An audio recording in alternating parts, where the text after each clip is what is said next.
Last week, on a day when my lungs were really bad, I had to ring 111 for advice. The doctor told me to take 10 puffs of Ventolin in one dose, 2 puffs at a time. I very quickly discovered that 10 is a difficult number to keep count of.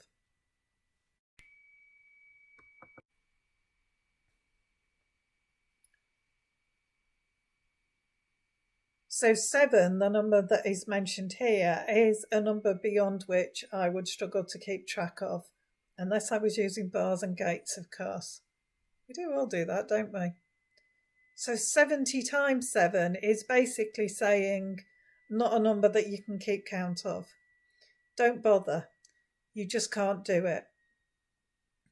That is Jesus' advice in the question of keeping tally in how often we, or more specifically I, might want to forgive someone. Don't count. There's no magic number assigned. Just keep doing it. Forgiveness is a part of the Christian life.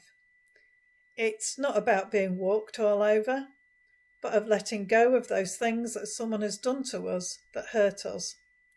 No longer letting them have any power in our life or in the relationship with the person that we feel has sinned against us.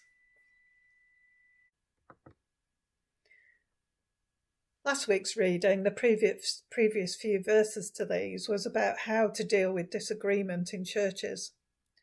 The first thing you had to do was not chunter about it behind their back, but go and talk to them about it. And probably if you hadn't got the guts to do that, you should let it go. You should forgive them. Jesus, as he often does, uses an exaggerated story, but to good effect.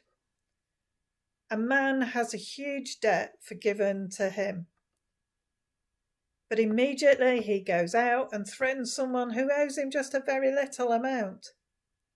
It seems that he has immediately forgotten the kindness that has been done to him and is determined to have back what he is owed. Ultimately, that cost him the forgiveness and the freedom that he had been gifted. So I wonder, is one of the new paths that God is opening up to us of forgiveness? That is a radical way to live, a way we could all benefit and live freer lives from. If we live in an awareness of all that we have been given and forgiven, that must surely make us live a generous and forgiving life. God's grace in me, his generosity and forgiveness in my life should lead to graciousness towards others. God takes us to a new place, to live a new way. In the Exodus passage, God opens up the seas for his people to pass through, to a new land and a new life. As I said earlier, when I read that passage, the immediate thought in my head was, what is God opening up to us? What new land is God leading us to? Life feels like a constantly changing new land at the moment. The sand seems to be constantly shifting beneath our feet. Just when we've worked one piece out, something else changes. We're having to constantly reassess. But God is opening up a new place.